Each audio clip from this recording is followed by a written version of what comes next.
What has been your experience? We know that you're a veteran. You have done a lot actually after your service in terms of AI. Usually you would think that an army man is going to be like the muscle man, somebody, and Yeah. getting somebody like who's so technically skilled is a very different experience. Whenever I joined the military, it was really at the point where I didn't know what I wanted to do. And I knew that this would give me a way, at least an application, to kind of find what I liked, what I didn't like, how to be more disciplined. I was 20 years old when I joined the military, so it wasn't too old, but it was a couple of years after going to university and failing miserably at university. Wasn't interested. At the end of the day, I kind of said, hey, I'll join the military and see if I can figure it out. In the military, when I got out of the military, I went back to school and ended up getting into engineering and management science and operations management and things like that. Got into engineering, went into the oil and gas industry, but pretty shortly after I started my oil and gas career, it transitioned into how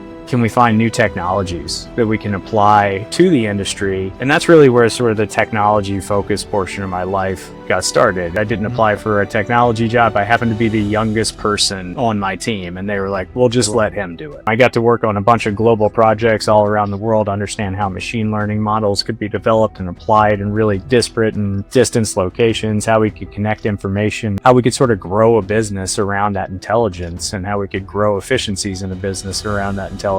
That led me down a path which ultimately led me to studying at NYU and the London School of Economics and Stanford and MIT and Harvard and all of these other places. And that led me to living and running a portion of a company in Australia and ultimately starting my own company, Data Squared. Oh, brilliant.